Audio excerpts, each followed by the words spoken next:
The glass shattered against the wall a second before Bianca stepped through the door, and she did not even blink. Rosa was right behind her, one suitcase in each hand, both sisters standing in the marble entrance of a mansion that smelled like fear. Somewhere upstairs a man was shouting, his voice cracking with a fury that had already sent 3 housekeepers running out the front gates that same morning. The estate manager, a thin, sweating man named Peter Lang, met the twins at the door with wide eyes, as if he could not believe they had actually shown up. "You heard everything on the phone," Peter said quickly, wiping his forehead. "The last cook quit an hour ago. The maid before that left crying. I do not think you understand what you are walking into." "We understand," Bianca said calmly, setting her suitcase down. "We were told the pay is good, and the room is warm. That is enough for us." Peter looked at them both, twin sisters with round, soft faces and steady eyes, dressed plainly, carrying themselves like women who had nothing left to lose. He had called every agency in the city before someone finally gave him their number, warning him that no one else would take the job. "Mr. Moretti is not an easy man," Peter said, lowering his voice as another crash echoed from above. "His father passed 2 weeks ago. Since then, he has fired 12 people. He does not want help. He wants to be left alone, and anyone who gets close gets hurt, one way or another." Rosa exchanged a glance with her sister. It was a look they had shared their whole lives, since they were children who were mocked for their size in every schoolyard, since they were teenagers, who were told they would never be good for anything but hiding in the back of a room. It was a look that said, "We have survived worse than an angry man." "Take us to him," Rosa said.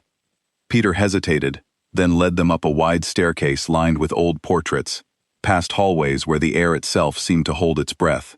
At the top, a set of double doors stood slightly open, and through the gap they could see a study in ruins. A lamp lay broken on the floor. Papers were scattered like fallen leaves.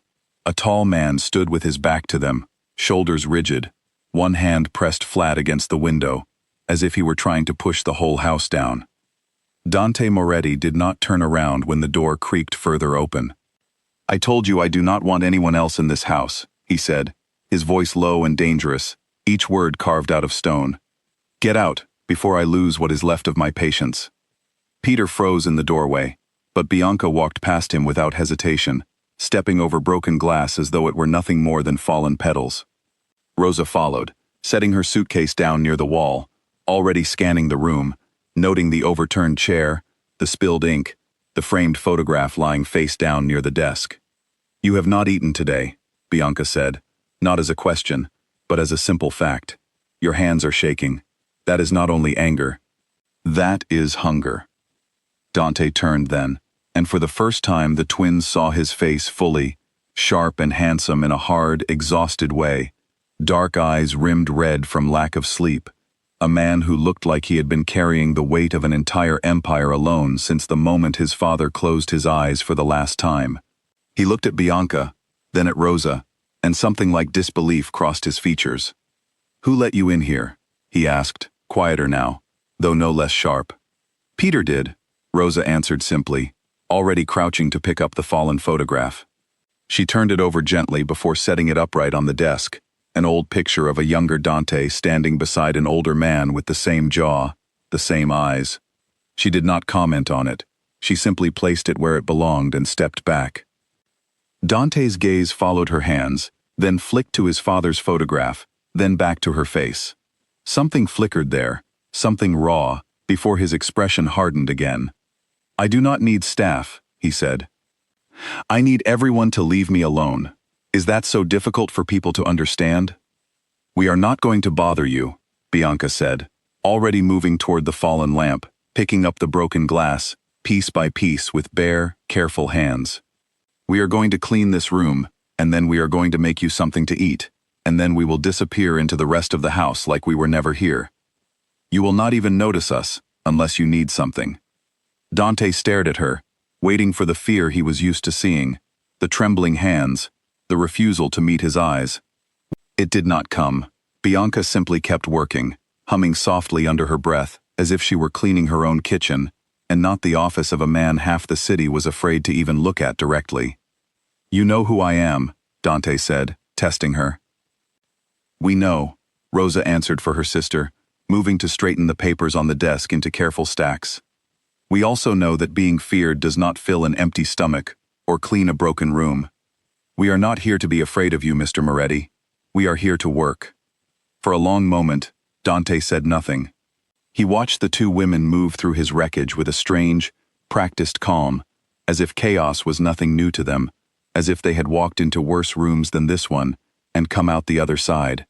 Something about their steadiness unsettled him more than any scream or plea ever had. "Fine," he finally said, turning back to the window. "Stay the week.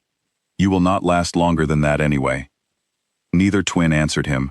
They simply kept working, and within the hour, the study looked as though the storm had never happened. Downstairs in the kitchen, Rosa found the pantry half empty, stocked with expensive ingredients that no one had bothered to use properly in weeks. She began pulling out vegetables, bread, and a cut of meat, moving with the easy confidence of someone who had learned to cook out of necessity, long before it became a skill. Bianca joined her, setting the table with quiet efficiency, arranging a single-place setting at the head of the long dining table that had clearly not been used in a very long time. "Do you think he will even come down to eat?" Bianca asked quietly, chopping onions with practiced speed. "He will," Rosa said. "Hungry men always come down eventually, even the proud ones." An hour later, footsteps echoed down the hallway, slow and hesitant, as if Dante himself could not quite believe he was doing this. He appeared in the kitchen doorway, dressed the same as before, dark circles heavy beneath his eyes, and stopped short at the sight of the table set simply but properly, steam rising from a plate of food that smelled like something a home should smell like. He did not say thank you. He simply sat down and ate in silence, and the twins did not push him to speak.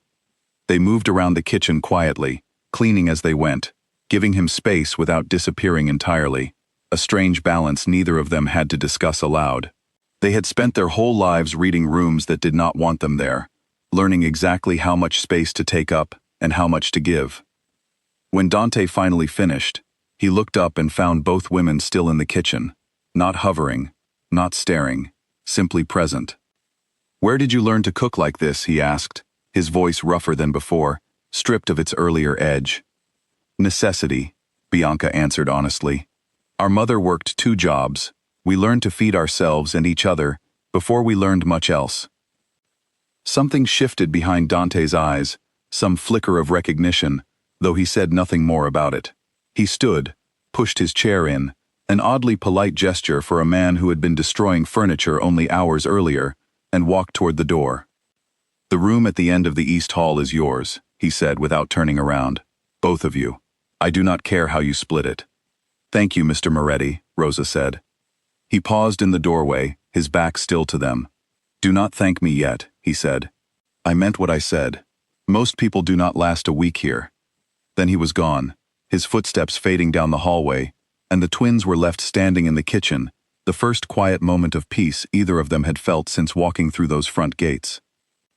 That night, in the small room at the end of the East Hall, Bianca sat on the edge of one narrow bed, while Rosa unpacked what little they owned, into an old wooden dresser. The house around them was silent now, the earlier storm completely past, though neither sister was foolish enough to believe it would not return. "He is not what I expected," Rosa said quietly, folding a shirt with careful hands. "He is grieving," Bianca said. "Anger is easier to hold than grief. People choose it because it feels like something you can control, when everything else has slipped away." Rosa looked at her sister, the same understanding passing between them that had passed between them their entire lives, twins who had learned early that surviving the world meant surviving it together. "Do you think we can help him?" Rosa asked. Bianca was quiet for a moment, staring at the closed door, listening to the silence of a house that had lost too much too quickly. "I think," she said slowly, "that no one has tried, not really. Everyone who came before us was too afraid to stay long enough to find out what was underneath all that anger." Outside their window, the city lights spread out below the hill where the mansion stood, distant and glittering, indifferent to the grief and fury contained within these walls. Somewhere down the hall, they could hear Dante moving through his study again, though this time there was no shouting, No shattering glass. Only the quiet, restless pacing of a man trying to hold himself together. Neither twin knew yet what waited for them in the weeks ahead. The danger circling closer to the family than either of them could imagine. The secrets buried inside that grand house. Or the way this broken, furious man would slowly begin to change, simply because two women refused to be afraid of him. They only knew that morning would come, and with it, more work to do, more walls to break down, one quiet, steady day at a time. Rosa turned off the small lamp between their beds, and for the first time in weeks, the house on the hill settled into something that almost resembled peace. Sleep did not come easily for either sister, not in a house so unfamiliar, with a man down the hall whose moods could shift like weather in a storm season. Bianca lay awake listening to the old pipes groan somewhere behind the walls, to the wind pressing against the windows, to the distant sound of a car passing on the road far below the hill. She thought of their mother, gone 5 years now, who had raised them in a small apartment above a laundromat, working double shifts so her daughters would never go hungry the way she had as a girl. "Do you remember what Mama used to say?" Bianca whispered into the darkness, "about houses like this one?" Rosa smiled faintly in the dim light. She said big houses hide big sadness. The bigger the house, the more rooms there are to lock your pain inside. She was right about most things. She was right about almost everything, Rosa agreed, except about us never amounting to anything. She never believed that, not really. She only said it to protect us from believing it about ourselves before someone else could say it first. They fell quiet again, and eventually sleep did come, heavy and dreamless, the kind of rest that only follows a day of hard, honest work. Morning arrived early, gray light slipping through the curtains long before the sun fully rose over the city. Bianca was the first to wake, as she always had been since childhood, quietly slipping out of bed to begin the day before anyone else in the house stirred.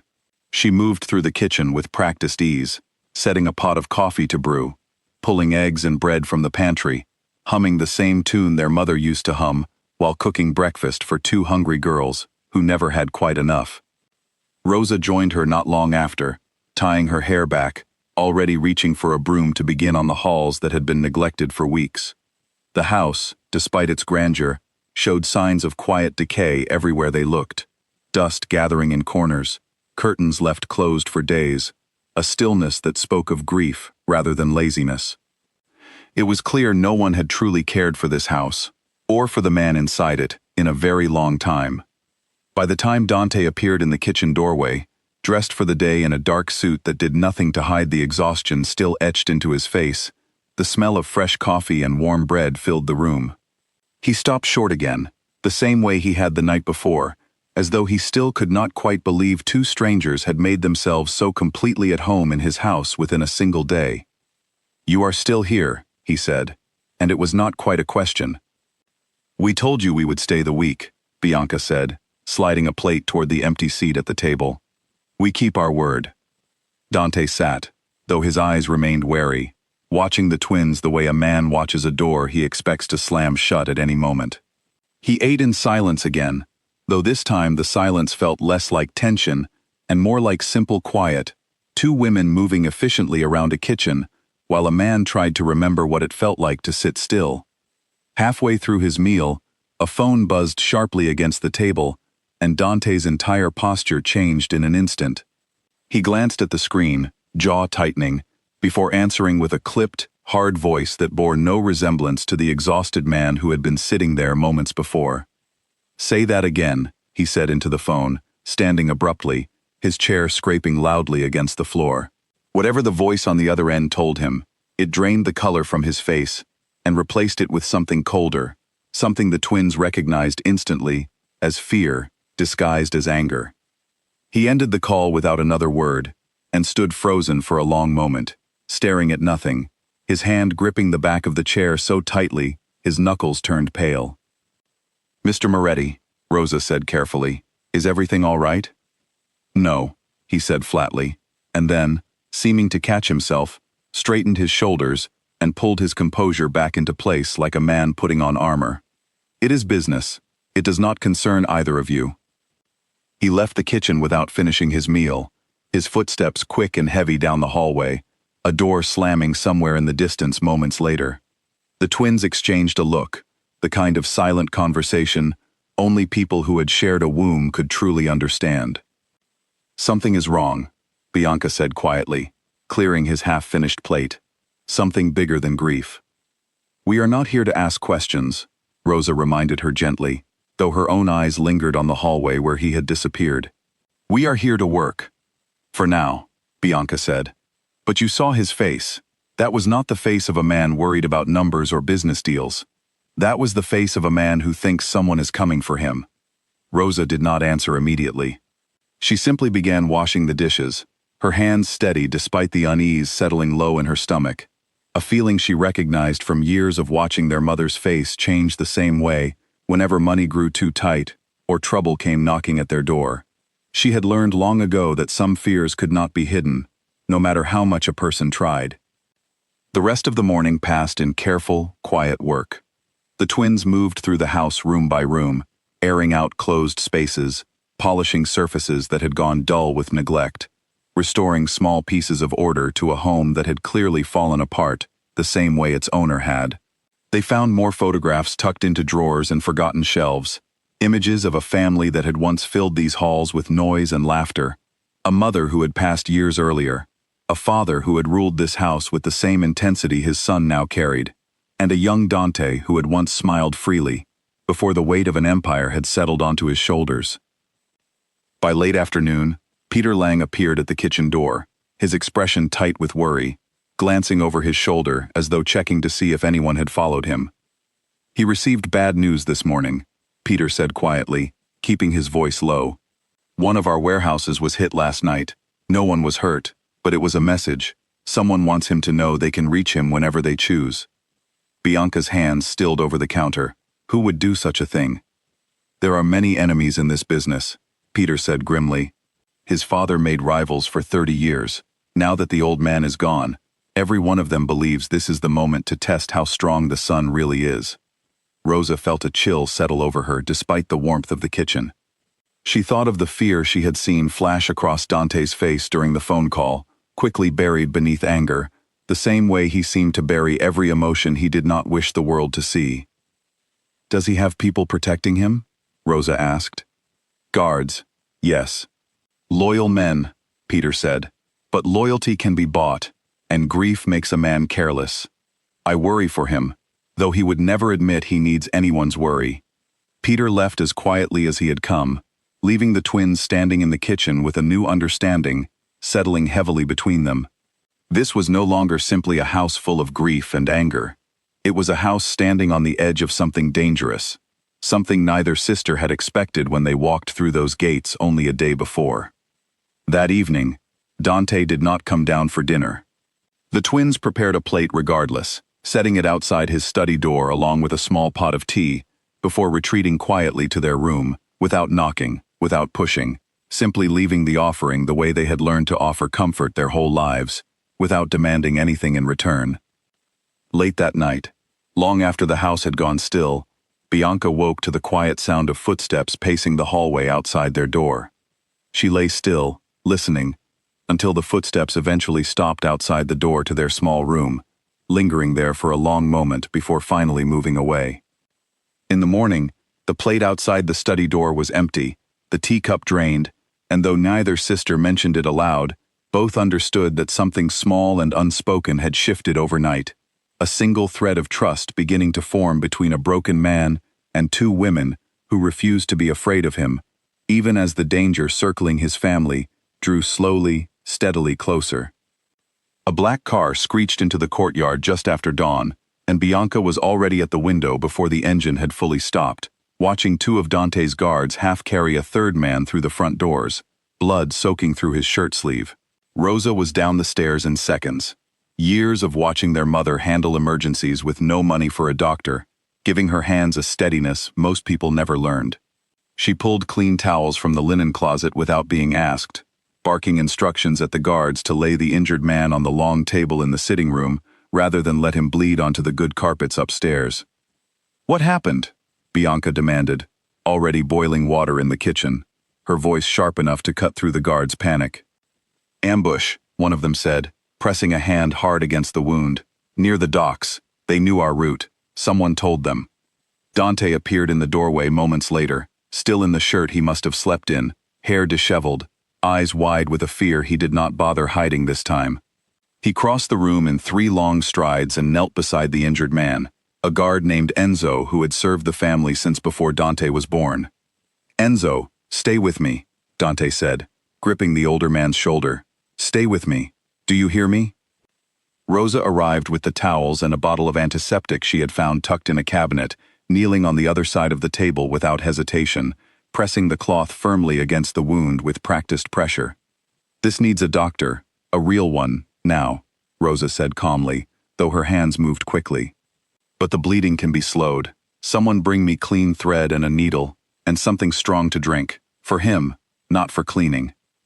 Dante stared at her for a moment, startled by the calm authority in her voice, before barking the order at one of the guards, who scrambled to obey.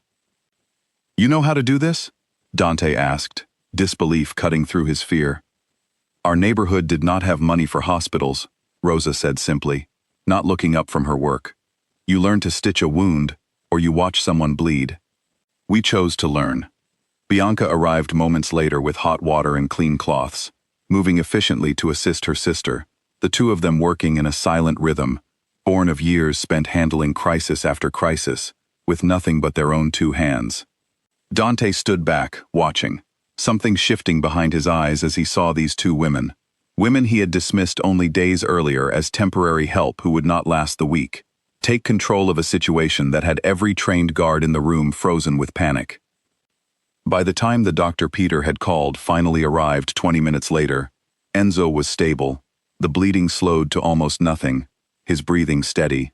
The doctor examined Rosa's work and nodded with quiet respect before taking over, and Dante finally allowed himself to exhale. He found Rosa alone in the kitchen afterward, washing blood from her hands at the sink, her expression calm despite everything that had just happened. He stood in the doorway for a long moment before speaking. "You saved his life," Dante said quietly. "We slowed the bleeding," Rosa corrected. "The doctor saved his life, but I am glad we could help. Most people would have panicked. Most people would have screamed or fainted, or simply stood there useless." Dante stepped further into the kitchen, his voice quieter now, stripped of its usual sharp edges. "You did not even flinch." "Flinching does not stop bleeding," Rosa said simply, drying her hands on a towel. "It only wastes time someone might not have." Dante studied her for a long moment, and something in his expression softened, just slightly, the hard lines around his eyes easing for the first time since the twins had arrived. "Where did 2 women like you learn to be so unshakable?" Rosa considered the question carefully before answering. "Being different taught us.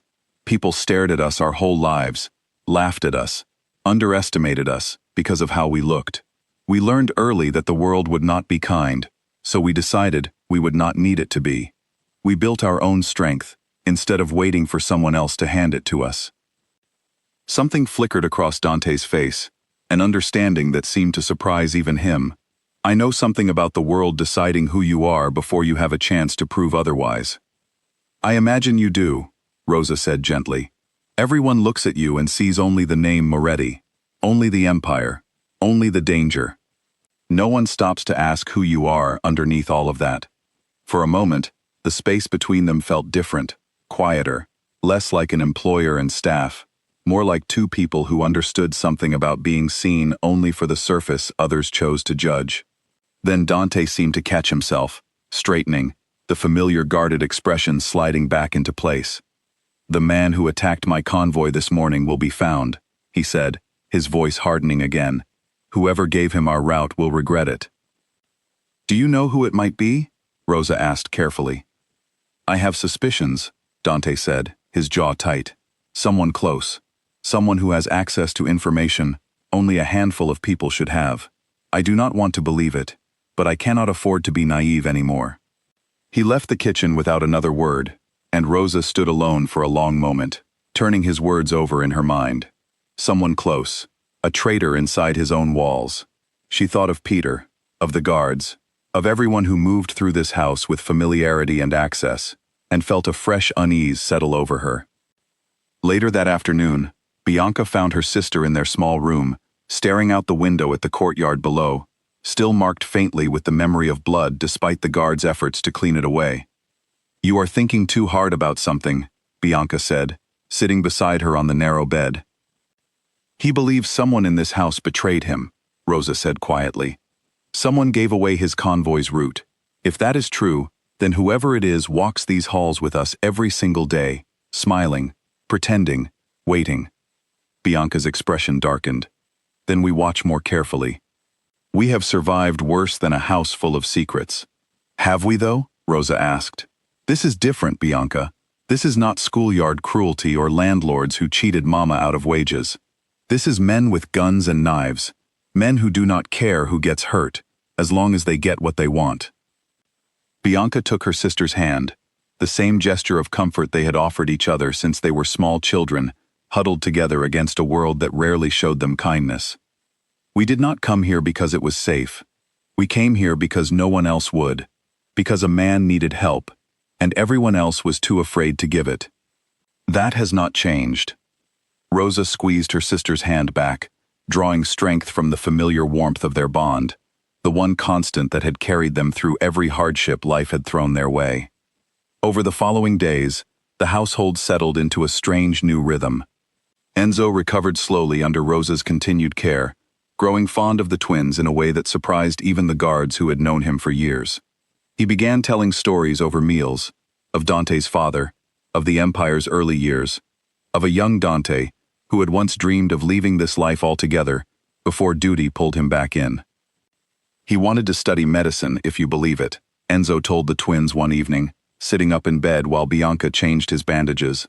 Before his father made it clear there was no other path for him, he gave up that dream without ever complaining, not once, though I think it broke something in him that never quite healed. Bianca absorbed this information quietly, filing it away alongside everything else she had learned about the man whose house they now called home. It explained so much, the careful way Dante had watched Rosa stitch Enzo's wound, the flicker of longing that had crossed his face, quickly buried beneath his usual guarded composure. Dante himself grew slightly less distant with each passing day, though he never fully lowered his guard. He began appearing for meals more consistently, exchanging brief conversation with the twins that gradually grew less clipped and more genuine. He noticed things now, the way Bianca hummed while she cooked, the way Rosa always saved the best portion for whoever needed it most. Small kindnesses that had nothing to do with duty, and everything to do with who they simply were as people. One evening, nearly 2 weeks after the twins had first arrived, Dante found Bianca alone in the garden behind the house, tending to roses that had gone wild and overgrown from months of neglect. "You do not have to do that," he said, watching her carefully trim back dead branches. "It is not part of your duties." "I like roses," Bianca said simply, not looking up from her work. "My mother grew them in pots on our tiny balcony. It reminds me of home." Dante was quiet for a moment, watching her hands move with the same steady confidence he had come to associate with both twins, a competence that had nothing to do with fear and everything to do with genuine care. "My mother grew roses too," he said quietly, before she passed. This garden was hers. Bianca paused, looking up at him properly for the first time in the conversation. "I am sorry. No one told me." "No one tells anyone anything in this house," Dante said, a rare trace of dry humor slipping into his voice. "Secrets are the only currency anyone seems to value around here." "Then perhaps it is time someone started spending something different," Bianca said gently. Dante looked at her for a long moment, something unreadable passing behind his dark eyes, before he knelt beside her without another word and began pulling weeds from around the rose bushes, working alongside her in comfortable silence as the sun set slowly behind the hills. Neither of them spoke again for a long while, but something had shifted between them, quiet and unspoken, a small crack forming in the wall Dante had built so carefully around himself since the day his father died. It was not trust yet, not fully, but it was the beginning of something neither of them was quite ready to name, growing slowly in the same soil as the roses his mother had once tended with her own hands. As night fell over the estate, the threat that had wounded Enzo still loomed unresolved, the traitor among them still unnamed, but for one quiet hour in a neglected garden, the house on the hill felt less like a fortress under siege, and more like something that might, with enough care, become a home again. The following morning brought a different kind of tension, one that had nothing to do with wounds or blood, and everything to do with the careful politics of a household still finding its balance. A woman named Clara Bennett arrived at the gates just before noon, announcing herself as an old family friend who had come to pay respects for Dante's father, though her sharp eyes swept over the twins with obvious disdain the moment Bianca opened the door to greet her. "You must be the new help," Clara said, her tone dripping with false sweetness as she stepped past Bianca into the entrance hall, without waiting to be invited. Dante always did have strange taste in staff. "Tell him Clara is here." Bianca kept her expression neutral, though she felt Rosa's presence beside her, tense slightly at the woman's tone. "I will let him know you have arrived." Dante appeared moments later, his expression guarded in a different way than the twins had grown used to seeing, something more practiced and diplomatic, the mask of a man navigating dangerous social waters rather than open conflict. "Clara," he said, his voice even. "I did not expect you." "I heard about the attack on your convoy," Clara said, settling herself into the sitting room as though she owned it, glancing pointedly at the faint stain still visible on the floor, despite the guards' best cleaning efforts. "The whole city is talking about it. People are saying you cannot control your own territory without your father here to guide you." "People say many things," Dante replied coolly. "Most of it is noise." "Is it noise that your own men do not trust the strangers you have let into this house?" Clara asked, her gaze flicking deliberately toward the twins standing quietly near the doorway. "I heard one of them stitched Enzo's wound herself, as though she were a trained surgeon. Where exactly did you find these women, Dante?"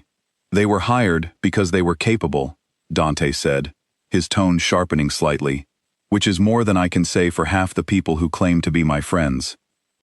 Clara's smile tightened, though she did not push further, instead turning the conversation toward business matters and old acquaintances, names the twins did not recognize, deals and rivalries that painted a picture of a world far more complicated than either sister had fully understood before arriving at this house. Bianca and Rosa excused themselves quietly to the kitchen, leaving Dante to navigate the conversation alone, though neither twin could shake the uneasy feeling Clara's visit had left behind. "She does not like us," Bianca said once they were safely out of earshot, pulling ingredients from the pantry to begin preparing a proper meal for their unexpected guest. "She does not need to like us," Rosa said, though her voice carried a note of caution. "But did you notice how much she knew? About the attack? About Enzo? About details that were never announced publicly? Someone told her, and it was not Dante." Bianca paused, a knife hovering over a cutting board full of vegetables. "You think she is involved somehow?" "I think," Rosa said slowly, "that in a house full of secrets, everyone who walks through that door deserves careful watching, no matter how sweetly they smile." The twins prepared a meal with quiet precision, serving it without complaint, despite Clara's thinly veiled comments about portion sizes and her pointed questions about where exactly two women with no formal training had learned such skills. Dante said little during the meal, though his eyes occasionally flicked toward the twins with something that looked almost like an apology for his guest's behavior, an unspoken acknowledgement that did not go unnoticed by either sister. When Clara finally left late that afternoon, her car disappearing down the long gravel drive, Dante found the twins in the kitchen cleaning up from the meal, his expression tired in a way that had nothing to do with physical exhaustion. "I apologize for her," he said, leaning against the doorframe. "Clara has known my family a long time. She believes that gives her the right to say whatever she pleases." "You do not need to apologize for her behavior," Bianca said, drying a plate. "But I am curious how she knew so much about the attack on your convoy. Details like that are not something a family friend would simply hear through casual conversation." Dante's expression sharpened, the tiredness giving way to something more calculating. "You noticed that too." "It was hard not to," Rosa said. Dante was quiet for a long moment, clearly turning the observation over in his mind, weighing possibilities he had perhaps not wanted to consider before now. "Clara's late husband worked closely with my father for many years. She has connections throughout this business. old loyalties that run deep. It would not be the first time information found its way to her through channels that should have remained closed. "Do you trust her?" Rosa asked directly. "I trusted very few people even before my father died," Dante admitted, something almost vulnerable slipping into his voice. "Now I trust even fewer. But you two, strangely enough, I find myself trusting more with each passing day, and I do not entirely understand why." The admission hung in the air between them, quiet and unexpected, and for a moment, none of them seemed to know quite what to say. Bianca broke the silence first, setting the dried plate carefully back in its place. "Perhaps," she said gently, "it is because we have never once asked you for anything beyond what is fair, and we have never once looked at you and seen only the name Moretti." Dante's eyes met hers, something unguarded flickering there before he nodded slowly, a small, tired smile touching the corner of his mouth for the first time since they had arrived. Perhaps that is exactly why. He left the kitchen not long after, and the twins exchanged a glance heavy with unspoken understanding. The threat against the family had not disappeared.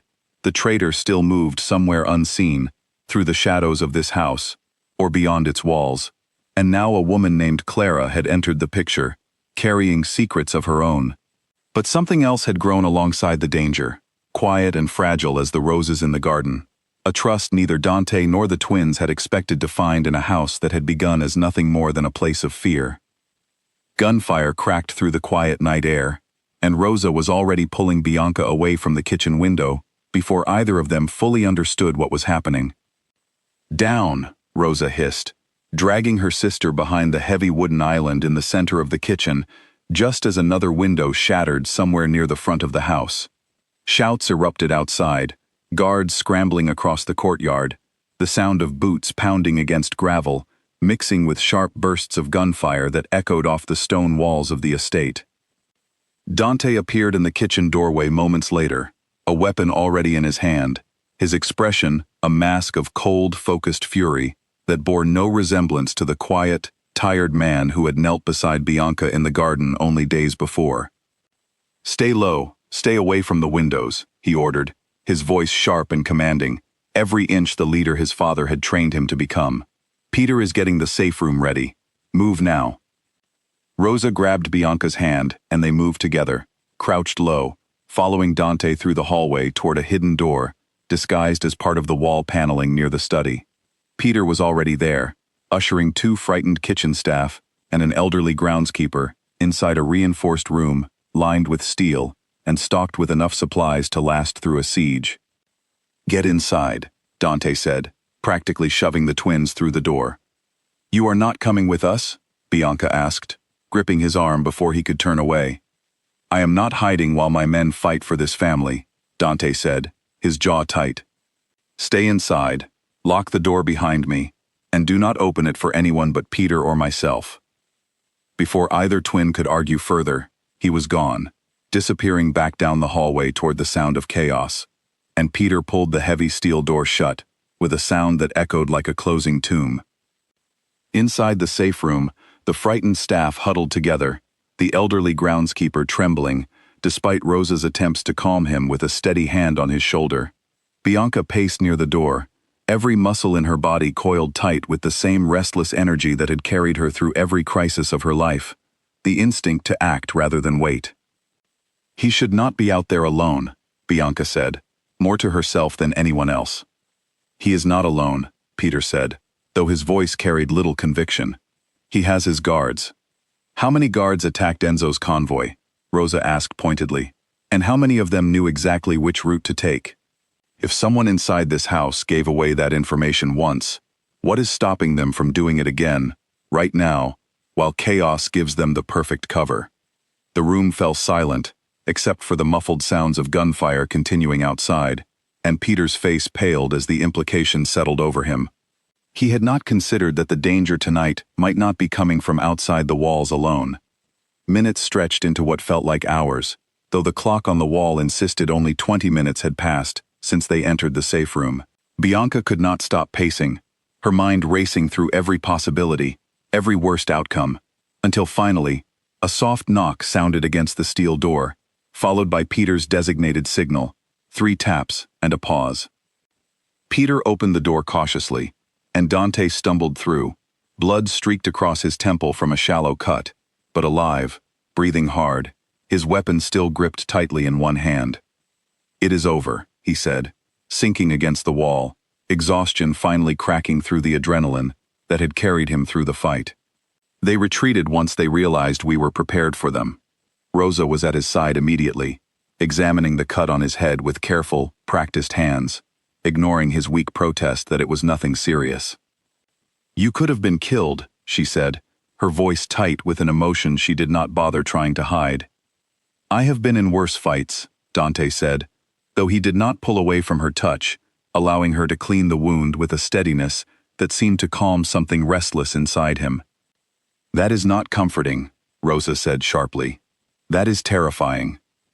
Dante looked at her then, something shifting in his expression, surprise perhaps, at the raw concern in her voice, concern that went beyond simple duty or professional obligation. "You were worried about me." "Of course I was worried," Rosa said, her hands still moving carefully over the wound. "You may be a difficult, stubborn man who destroys lamps when he is upset, but you are still a person, Dante, and I do not wish to see people I care about get hurt." The words hung in the air between them, heavier than either of them perhaps intended, and for a long moment neither spoke, the chaos of the night settling into something quieter and more fragile between them. Bianca, watching from a few feet away, felt her own worry ease slightly at the sight of them together, though her mind remained sharp on the question that mattered most now. "Dante, who attacked tonight? Was it the same people who hit the warehouse?"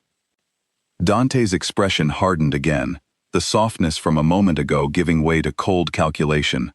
"Yes, and this time, one of my men caught a piece of what they were saying before they retreated.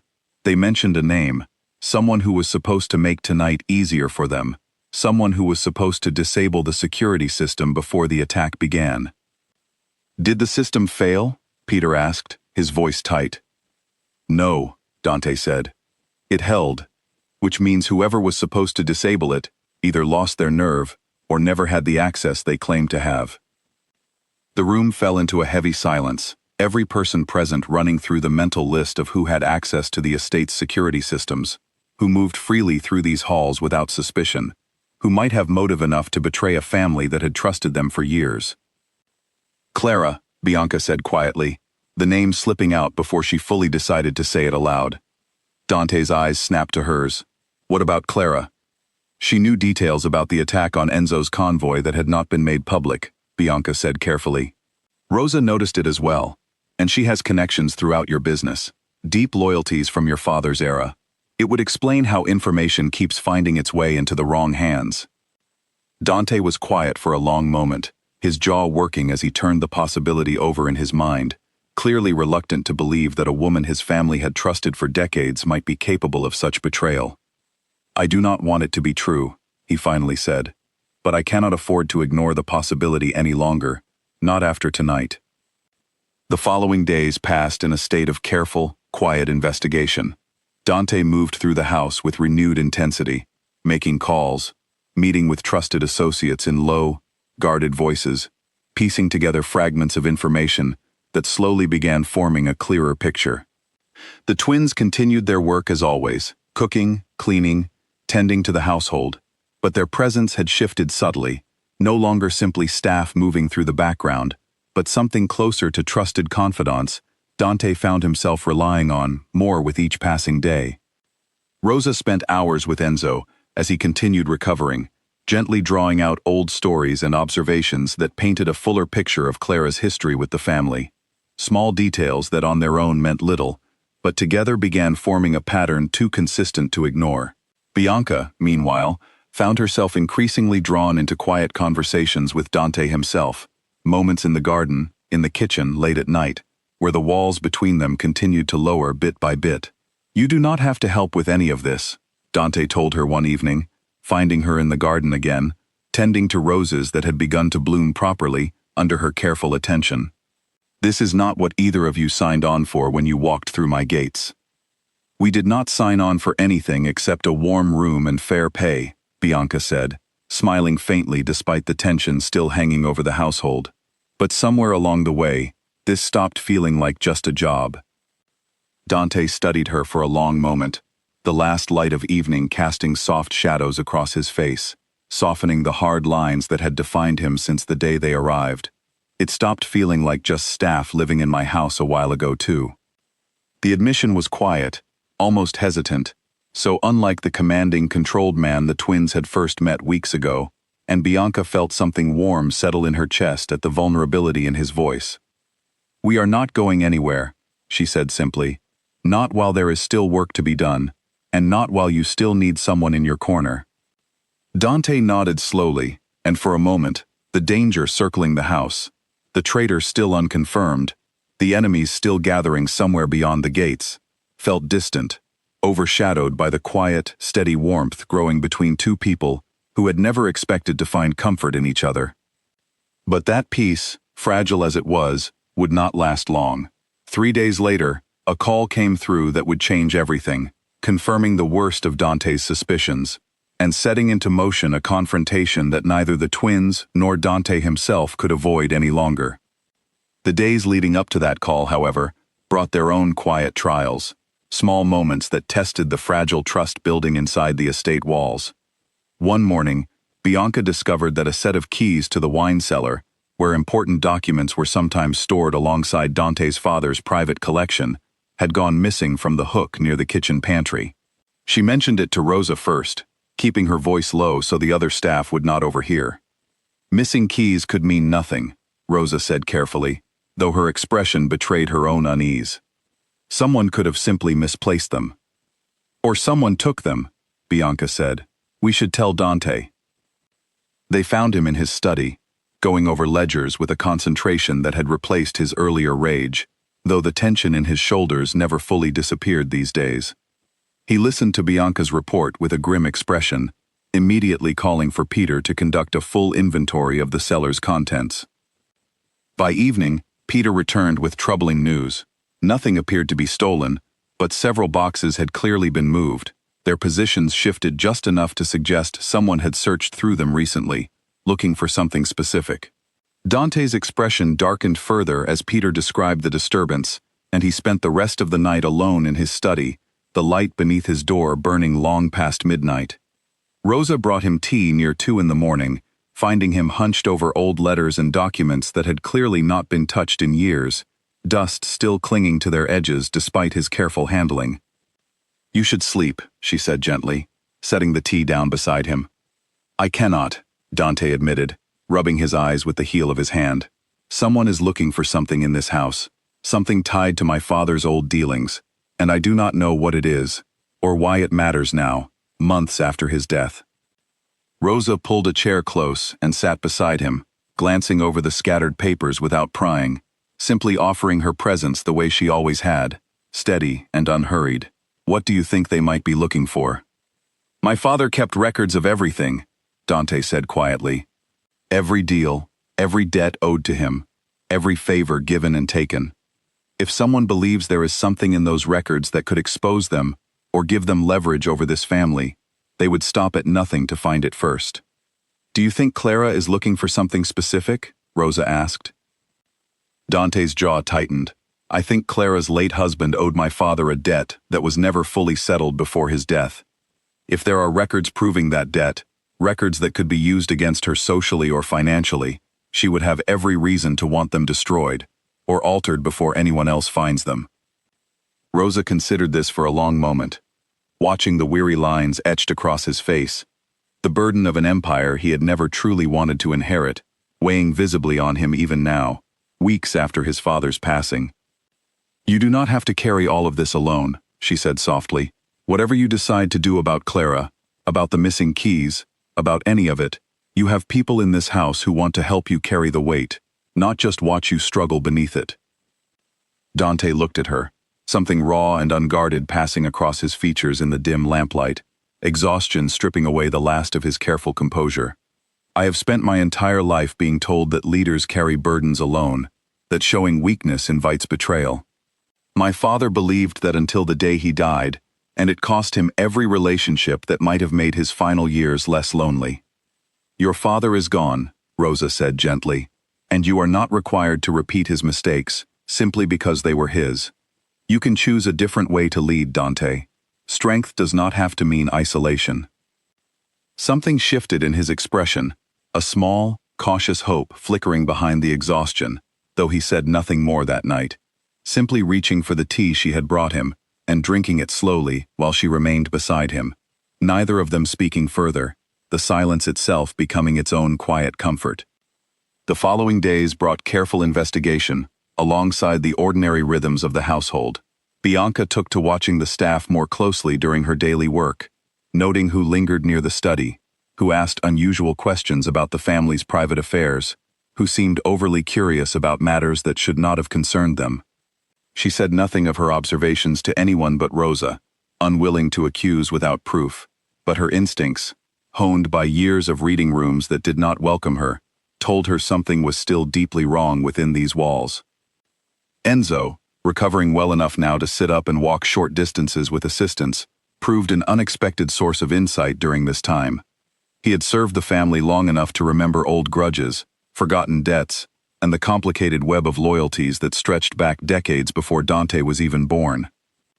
Clara's husband was a proud man, Enzo told Rosa one afternoon, as she helped him through a slow walk around the garden.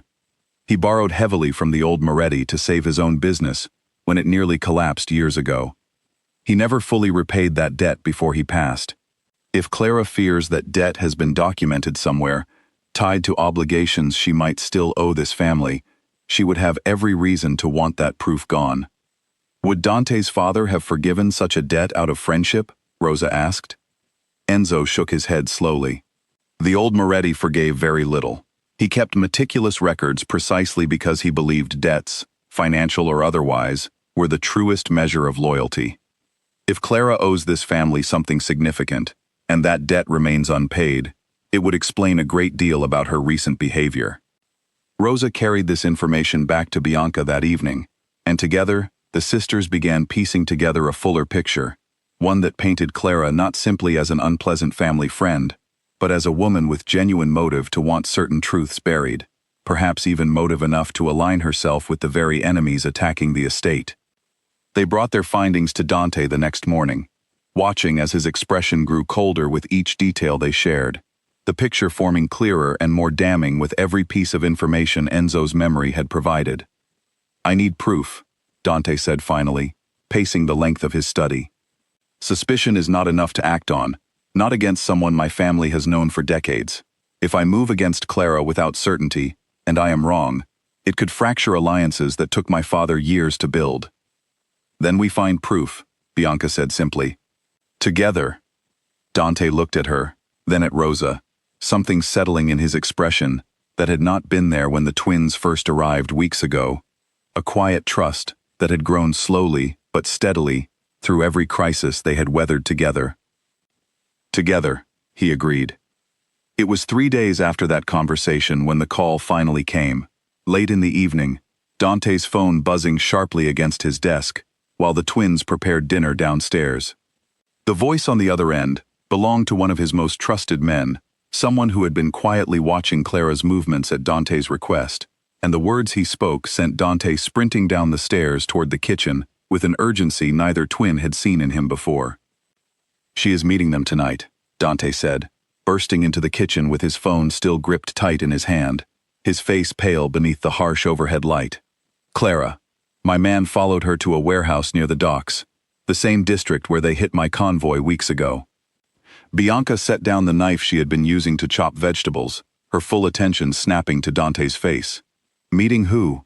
"He does not know yet, only that 2 unfamiliar cars arrived shortly after she did," Dante said, already moving toward the door, calling for his guards to gather in the courtyard. "I need to see this for myself." "You cannot go alone," Rosa said, stepping directly into his path, her voice firm despite the urgency crackling through the room. "I am not going alone. I am taking 4 of my best men," Dante said, though his tone carried the same restless fury the twins had witnessed on their very first day in this house. "That is not what I meant," Rosa said. "If Clara has been feeding information to your enemies, walking directly into a meeting where she expects secrecy could be exactly the trap she wants. Think clearly, Dante, not with fury." Dante paused, his jaw tight, clearly torn between the burning need to confront the betrayal head-on and the truth in Rosa's words. He had learned, over these past weeks, that acting purely from rage rarely led anywhere good, a lesson these two women had taught him, simply through their steady, careful presence in his life. "What do you suggest instead?" he asked, his voice tighter now, controlled. "Observe first," Bianca said. "Let your men watch from a distance, gather proof of what is happening, who she is meeting, what is said if possible. Walking in blind gives whoever is on the other side of this meeting every advantage. Walking in with proof gives you power they cannot argue against." Dante considered this for a long moment, the fire in his eyes cooling into something more calculated, more like the leader his father had spent years training him to become, tempered now with a patience he had not possessed weeks earlier. "Fine," he said finally. "We observe first, but I am going with them." The twins could not argue him out of that decision, and within the hour, Dante and 4 of his most trusted guards disappeared into the night, leaving the estate quiet, except for the anxious presence of Peter, Enzo, and the twins themselves, all of them gathered in the sitting room, waiting for word. The hours crawled by slowly, tension thick enough to feel physically heavy in the room. Enzo sat in a chair near the fireplace, his recovering body still weak but his mind sharp, recounting old stories of Dante's father, as a way to fill the silence and keep everyone's nerves from fraying completely. "The old Moretti once waited 3 days outside a rival's territory," Enzo said, simply watching, gathering information, before he ever made a move. Patience was his greatest weapon, even more than fear. Dante has that same patience in him, buried under all that anger, though it has taken him time to remember it is there. "He has changed since we arrived," Bianca said quietly, staring at the dark window, watching for any sign of headlights on the long drive. "He has," Enzo agreed, a small smile touching his weathered face despite the tension in the room. "I have known that boy his entire life, and I have never seen him listen to anyone the way he listens to the two of you. His father never learned to trust easily. I worried Dante would inherit that same isolation. You have both proven, without even trying, that there is another way to lead." Rosa felt a warmth spread through her chest at Enzo's words, though worry for Dante's safety kept that warmth from settling too comfortably. She glanced at her sister, finding the same concern mirrored in Bianca's eyes, the unspoken understanding that had passed between them their entire lives. It was nearly 2 in the morning when headlights finally swept across the courtyard, and the twins were at the door before the car had even fully stopped. Dante emerged looking grim but unharmed, his guards filing out behind him with similarly serious expressions. "What did you find?" Peter asked immediately. "Enough," Dante said, his voice hard. "Clara met with 2 men connected to the Bracci family, rivals my father fought against for over a decade. We could not hear everything, but we saw money change hands, and we saw her hand over a folder, documents of some kind." "The records from the cellar," Bianca said quietly. "Likely," Dante confirmed. "Whatever she took, she has now handed directly to my enemies, along with whatever information she has gathered, simply by walking freely through my house for years, trusted without question." The weight of the betrayal settled heavily over the room, and for a moment, Dante simply stood there, jaw clenched, staring at nothing, the ache of discovering a family friend's treachery visible plainly on his exhausted face. "I trusted her," he said quietly, more to himself than anyone else. "My father trusted her for 30 years, and she sold us the moment it benefited her." Rosa stepped closer, resting a gentle hand on his arm, the same steady comfort she had offered from the very beginning. "Betrayal from someone you trusted does not diminish your judgment, Dante. It only proves that even good people can be blind to those closest to them. You are not weak for having trusted her, you are simply human." Dante looked down at her hand on his arm, then up into her face, something raw and grateful passing behind his tired eyes. "I do not know what I would have done these past weeks without either of you." "You would have figured it out," Bianca said gently, offering a small smile, despite the gravity of the moment. "But we are glad you did not have to." The following morning, Dante called a meeting with his most trusted advisors, laying out the evidence his men had gathered, the photographs of Clara's meeting, The confirmation from Enzo's memory regarding her husband's unpaid debt, the missing keys and disturbed boxes in the cellar. The picture, once scattered and uncertain, now formed a clear, damning portrait of betrayal that could no longer be ignored or excused. "We confront her today," Dante said, his voice steady with the calm authority the twins had watched him grow into over these past difficult weeks. "Not with violence, with proof.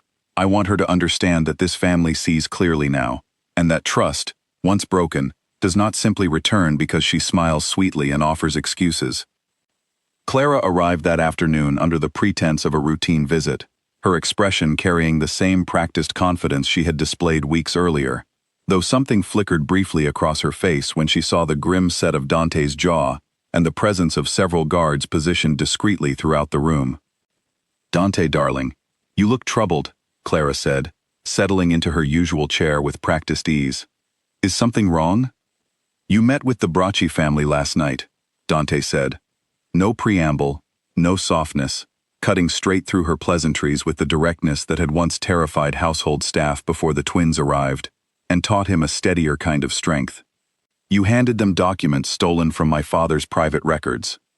Clara's composure cracked, just slightly, a flash of panic crossing her face, before she attempted to smooth it away with a forced, brittle laugh. "I do not know what you are talking about."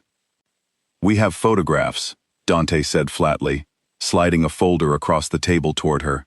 "We have witnesses. We know about your husband's unpaid debt, and we know you feared what my father's records might reveal about your family's finances, if that debt ever came to light publicly." Clara stared at the folder without touching it, her carefully maintained mask finally slipping away entirely, revealing something desperate and cornered beneath the elegant surface she had presented for years. "You do not understand the position I was in," she said, her voice tight. "That debt would have ruined what little reputation I have left since my husband died. The Bracci family offered to make the debt disappear entirely if I simply gave them information, small things at first, nothing that seemed dangerous. By the time I realized how deep I had gone, it was too late to stop. People died because of the information you gave them," Dante said coldly. "Enzo nearly died. My men were ambushed because you sold this family's trust for your own comfort." Clara had no response to that, her eyes dropping to the folder on the table, the weight of consequence finally settling over her fully, now that the truth stood exposed in the open air. "I want you gone from this city," Dante said, his voice hard as stone. "You will not go to the authorities, because that path leads nowhere good for either of us. But you will leave, and you will never involve yourself in my family's affairs again. If I ever hear your name connected to the Bracci family, or any other threat against this house, the consequences will not be nearly this gentle." Clara left the estate that evening in disgraced silence, her car disappearing down the long drive for the final time, and the household exhaled collectively, the weight of unresolved betrayal finally lifted, even as new questions remained about what the Bracci family now knew and how they might use it. That night, Dante found Bianca and Rosa together in the kitchen, the familiar scene that had become such a comfort to him over these past weeks, and for the first time since his father's death, something like genuine peace settled visibly across his features. "It is not over," he said quietly, joining them at the table. "The Bracci family still has information they should not have. This may only be the beginning of a larger conflict." "Then we face that too, together," Rosa said simply. "The same way we have faced everything else since we walked through your gates." Dante looked between the two sisters, women who had arrived as strangers, hired out of desperation, and had somehow become the steadiest, most trusted presence in his entire fractured world, and felt something settle deep in his chest, gratitude tangled together with an emotion he had not allowed himself to feel in a very long time. "I do not know how I will ever repay what you have both given this family," he said quietly. "You do not need to repay us," Bianca said, reaching over to squeeze his hand briefly, before returning to her work. "You simply need to keep choosing trust over isolation. That is payment enough." Outside, the night settled quietly over the estate, the immediate danger of Clara's betrayal resolved, but the larger storm still gathering somewhere beyond the gates, waiting for its moment to arrive. In the days that followed Clara's departure, the household began to feel different, in ways that were difficult to name, but impossible to ignore. Guards who had once moved through the halls with tense, watchful suspicion now relaxed slightly, sensing that the leak within their walls had finally been sealed. Enzo grew stronger each day, walking the length of the garden without assistance, his laughter returning more freely as he shared stories with the twins over afternoon tea. Even Peter, who had spent weeks wearing a permanent expression of worry, allowed himself small moments of genuine relief. Dante, too, seemed to carry himself differently, the crushing weight of suspicion no longer pressing down on every interaction, every glance, every decision. He began spending more time outside his study, walking the grounds in the early mornings, sometimes finding Bianca already there tending to the roses, sometimes finding Rosa reading quietly on the garden bench, and increasingly choosing to linger rather than retreat back into isolation. One such morning, he found Bianca kneeling among the rose bushes, her hands stained faintly with soil, humming the same tune she always hummed while she worked. He sat on the low stone wall nearby, watching her for a long moment before speaking. "My mother used to hum while she gardened too," he said. "I had forgotten that until you started doing it." Bianca looked up, smiling gently. Memories have a strange way of hiding until something small brings them back. "You have brought a great many things back in this house," Dante said quietly. "Things I did not realize I had lost until you arrived and started finding them again, one small piece at a time." Bianca sat back on her heels, studying him with the same steady patience she had shown from their very first meeting. "You lost a great deal very quickly, Dante. Your father, your sense of safety, your trust in the people around you. It makes sense that healing would take time, and that it would come in small pieces rather than all at once." "I used to believe healing was weakness," Dante admitted. "My father taught me that grief was something to bury under work, under anger, under anything that kept you moving forward, instead of feeling the full weight of what you had lost." "And what do you believe now?" Bianca asked gently. Dante considered the question for a long moment, watching her hands move carefully among the roses, the same patience and care she brought to every task, no matter how small. "I believe my father was wrong about a great many things, though I loved him deeply despite his flaws. I believe grief buried does not disappear. It only waits, quietly, until it finds a way to break free, usually in the worst possible moment." "That sounds like wisdom hard won," Bianca said softly. "It is wisdom I would not have found without you and your sister," Dante said. "You arrived in this house as strangers hired out of desperation, and somehow, you have become the reason I remember how to feel anything beyond anger and grief at all." The admission settled quietly between them, warm and unguarded, and for a long moment neither spoke, simply sitting together in the soft morning light, the roses blooming steadily around them, as proof that even neglected things could recover with enough patient care. That same afternoon, Rosa received an unexpected visitor of her own. A young man named Leo, one of the guards who had grown fond of the twins' steady presence over the weeks, approached her nervously in the kitchen, twisting his cap in his hands. "Miss Rosa," he said, "I wanted to thank you properly for what you did for Enzo that day. He is like family to all of us guards. If you had not known how to help him, I do not know what would have happened." "You do not need to thank me, Leo," Rosa said warmly. "I only did what needed doing." "Not everyone would have known what needed doing," Leo said. "Not everyone would have stayed calm enough to do it properly either. The other staff talk about it still, how you and your sister walked into this house when everyone else had fled, and how you have not once flinched since, no matter what danger has come through those gates." Rosa felt a quiet pride at his words, though she brushed off the praise with practiced humility, redirecting the conversation toward Enzo's continued recovery instead. But later that evening, sharing the moment with Bianca in their small room, she allowed herself to feel the full weight of what they had built here, a place among people who had once been strangers and had slowly become something closer to family. "Do you remember when we first arrived?" Rosa said, sitting on the edge of her bed. "And Peter told us no one would blame us if we turned around and left before we even met Dante." "I remember," Bianca said, smiling faintly. "I remember thinking we had nothing left to lose by staying, and everything to gain if we simply refused to be afraid." "I did not expect this," Rosa admitted. "I expected difficult work and a difficult man, and I prepared myself for both.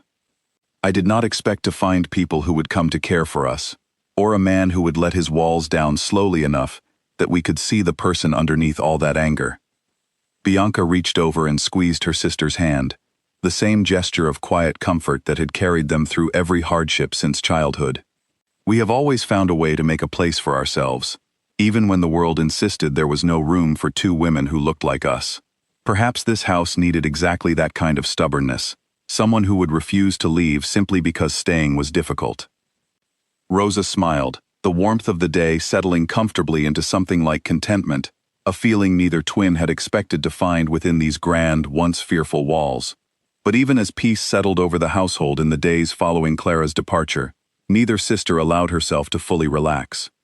Somewhere beyond the estate gates, the Bracci family now possessed information that had once been safely locked away, and both twins understood, with the same quiet instinct that had guided them through every crisis of their lives, that this fragile calm would not last forever. The perimeter alarm tore through the quiet night, and Dante was already pulling on his jacket before the second alert finished sounding. "Multiple vehicles approaching from the east road," Peter shouted, bursting into the study with panic etched across his face. "It is the Bracci family. They are not hiding this time. They are coming straight for the front gates." Bianca and Rosa appeared moments later, both already dressed, both moving with the calm urgency that had defined them since the very first night they arrived in this house. Enzo, fully recovered now, stood near the doorway with a weapon in hand, despite Dante's earlier insistence that he rest. "I am not sitting this one out," Enzo said firmly, meeting Dante's protest before it could form. "This family took me in when I had nowhere else to go, decades ago. I will not hide while it faces its greatest threat." Dante did not argue further, understanding the same stubborn loyalty in Enzo's eyes that he had come to recognize in the twins over these past weeks. "Then help Peter secure the staff in the safe room. I need every capable hand positioned to defend this house." The estate transformed within minutes, guards taking positions along the walls and windows, the household staff hurried toward the reinforced safe room, and Dante himself, moving through the chaos with the same commanding authority his father had once carried, though tempered now with a steadiness that had not existed in him weeks earlier. "You two, with me," Dante said, finding the twins near the kitchen, refusing to be herded toward the safe room like the rest of the frightened staff. "I need people I trust watching my back, not hiding behind steel doors while this house comes under attack." "We are not going anywhere," Bianca said firmly, already moving to gather supplies, clean cloths and bandages should anyone be wounded before the night ended, medicine and water should the siege stretch longer than anyone hoped. Rosa grabbed a weapon from the small collection kept locked in the kitchen pantry for emergencies, her hands steady despite the gravity of what was coming. Years of quiet strength finally called upon in a way neither twin had ever imagined when they first walked through these gates.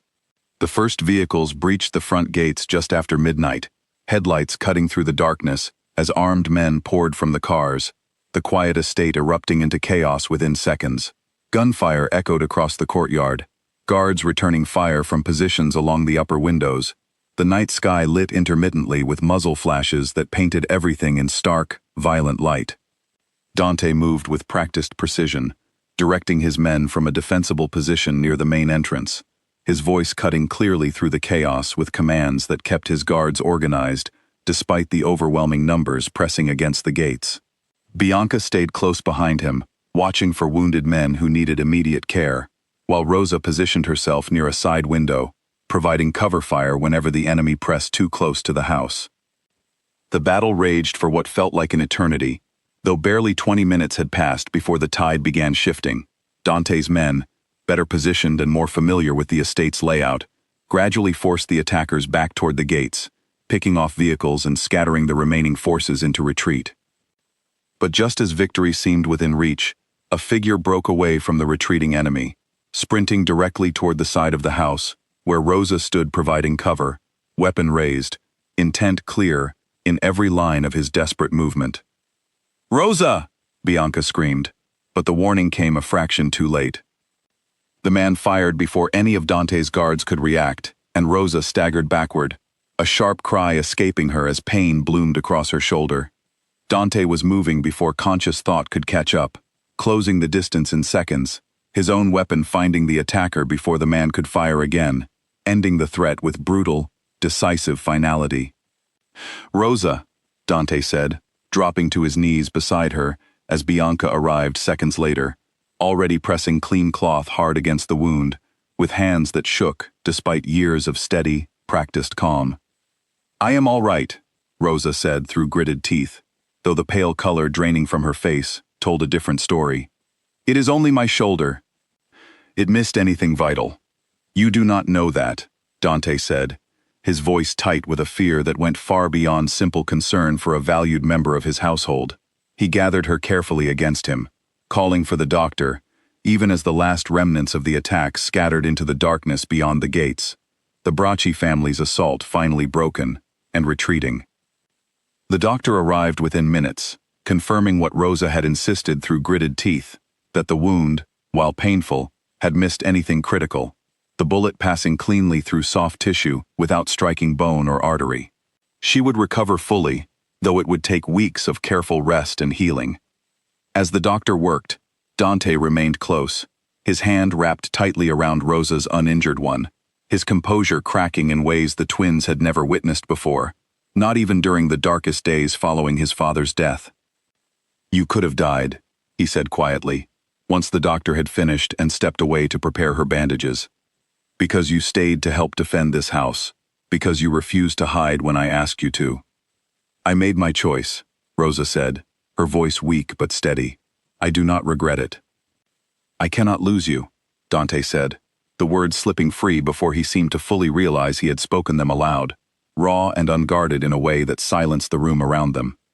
"Either of you, this house, this family, none of it means anything if it costs me the people who have taught me how to actually live again, instead of simply surviving." Bianca, standing nearby, felt tears prick unexpectedly at her own eyes, watching the walls Dante had built around himself since childhood finally crumble completely, revealing the same vulnerable, grieving man beneath the fury they had first encountered weeks ago, now transformed into something gentler, something capable of genuine love. Rosa reached up weakly with her uninjured hand, brushing her fingers against his jaw, and Dante leaned into the touch without hesitation, closing his eyes briefly against the overwhelming relief of her survival. "You are not going to lose me," Rosa said softly. "It will take more than a bullet to separate me from this family now." The days that followed brought quiet recovery for Rosa, careful investigation into the aftermath of the failed attack, and a formal reckoning with the Bracci family that Dante handled with the same measured strength the twins had watched him grow into throughout their time in this house. Rather than pursuing violent retaliation, he leveraged the information Clara had stolen, using it as evidence against the Bracci family's own illegal dealings, forcing them into a fragile but lasting truce that neither side wished to break, given the losses already suffered on both ends. Enzo emerged from the battle unharmed, his loyalty to the family cemented further through the shared danger they had all survived together. Peter, too, found a renewed confidence in his role, having witnessed firsthand how far the household had come from the chaos of that very first day, when 12 staff members had fled and only 2 remained willing to stay. Weeks later, as autumn settled softly over the estate, the garden Bianca had lovingly restored bloomed fuller than it had in years, roses climbing along the old trellises that had once stood bare and neglected. Rosa's shoulder had healed well, leaving only a small scar as a reminder of how close the family had come to losing her entirely. Dante found both sisters in the garden on a quiet evening, the last golden light of day settling gently across the grounds, and for the first time since his father's death, his expression carried nothing but genuine peace. "I have been thinking," he said, sitting down on the low stone wall near where Rosa rested comfortably, Bianca tending to the roses beside her, "about what this house was before you both arrived, and what it has become since." "What has it become?" Bianca asked, smiling softly. "A home," Dante said simply. "For the first time since my father died, this feels like an actual home again, not simply a fortress I am obligated to defend. You gave that back to me, both of you, in ways I do not think I can ever properly repay." "You keep trying to repay something that was never a debt," Rosa said gently, reaching for his hand. We came here because we chose to stay, because this family, this house, all of it, became something we cared about deeply, not because we expected anything in return beyond fair treatment and honest work. And yet you have both become so much more than staff to me, Dante said, his voice thick with an emotion he no longer bothered hiding. You are family now, whether either of you intended that or not. Bianca wiped a small streak of soil from her hands and sat down beside them, the three of them settling into comfortable silence as the sun dipped fully below the horizon, painting the sky in soft shades of orange and gold. No one believed anyone could handle you, Bianca said eventually, a teasing warmth in her voice that had grown easier over the weeks. 12 staff members fled in a matter of days before we ever arrived. Dante laughed, a genuine, unguarded sound that neither twin had heard from him until recently, the sound of a man who had finally found his way back to something resembling joy. I suppose it took two women who refused to be intimidated by anything, twin sisters stubborn enough to stay through gunfire and betrayal alike, simply because they decided this family was worth fighting for. We told you from the very beginning, Rosa said softly, leaning her head against his shoulder as the last light faded gently into evening, that we do not frighten easily. The following morning brought an unexpected visit that neither twin had anticipated, though it arrived with none of the tension Clara's presence had once carried. A woman named Margaret Ellis, representing the Regional Council of Local Businesses, arrived requesting a meeting with Dante regarding a charitable initiative his father had once supported before illness had slowed the old man's involvement in community affairs. Your father was generous to this community for many years, Margaret said, seated in the same sitting room where Clara had once spun her careful lies. We had hoped, now that the estate has settled somewhat, that you might consider continuing his legacy of support. Dante glanced toward the doorway, where Bianca and Rosa stood quietly, not out of duty, but simply because they had become fixtures in nearly every important conversation that took place within these walls now. Trusted advisors, whose opinions he had come to value deeply. What kind of support are you asking for? Dante asked. A shelter for women and children fleeing difficult circumstances, Margaret explained. Funding has fallen short this year, and without additional support, several families may lose access to safe housing before winter arrives. Something shifted in Dante's expression, a memory perhaps of his own mother's quiet compassion, or simply the natural evolution of a man who had spent these past months learning what it meant to protect people, rather than merely command them. I will fund it fully, Dante said, without hesitation, on one condition. Margaret looked surprised by the immediate answer. What condition? That my household be permitted to help directly, not simply through money, but through actual involvement, Dante said, glancing toward the twins with a small, genuine smile. I know two women who understand exactly what it means to be overlooked, underestimated, and in need of somewhere safe to land. I imagine their guidance would serve that shelter far better than any check I could write alone. Bianca felt an unexpected warmth spread through her chest at his words, a recognition that felt different from gratitude, closer to genuine partnership. Rosa, still healing but present for the conversation, smiled warmly as well, understanding immediately the significance of what Dante was offering, not simply charity, but purpose, a chance to turn their own difficult history into something that might ease someone else's path. In the weeks that followed, the twins found themselves splitting their time between the estate and the shelter Dante's funding helped restore, offering practical guidance alongside the financial support that kept its doors open through the coming winter. Rosa, despite her healing shoulder, insisted on visiting regularly, sharing simple cooking lessons with the women staying there, teaching skills that had once been born of her own family's necessity. Bianca focused on the garden behind the shelter, neglected much like Dante's roses had once been, slowly coaxing life back into soil that had gone hard and untended for years. Dante visited occasionally as well, standing somewhat awkwardly at first among people whose hardships mirrored struggles he had never personally faced, though he listened carefully, learning as much from these visits as anyone he helped. He began to understand, more fully with each passing week, that true strength was not measured by how fiercely a man could intimidate others, but by how gently he could extend protection to those who needed it most. One afternoon in late autumn, as the twins prepared to leave the shelter after a long day, A young mother named Sophia approached them near the door, her small daughter clinging shyly to her side. "I wanted to thank you both," Sophia said, her voice hesitant but sincere. "Everyone told me women like us do not get second chances, that once you fall, you stay fallen. Watching you two, hearing your story, it gave me hope that maybe that is not entirely true." Rosa knelt gently to the little girl's height, offering a warm smile before looking back up at Sophia. "You are already proving them wrong, simply by being here, by choosing safety for your daughter, even when it was hard. That takes more courage than most people ever have to find in their lives." Sophia's eyes filled with grateful tears, and Bianca reached out to squeeze her hand briefly before the twins finally departed, walking together toward the car waiting to take them back to the estate that had become, against every early expectation, home. "Do you ever think about how different our lives might have looked?" Rosa asked during the drive back, watching the city lights begin to flicker on against the darkening sky, "if we had never answered Peter's call that first day?" "Often," Bianca admitted. "I think about how close we came to turning around at those gates, how frightened we were, walking into a house everyone warned us about.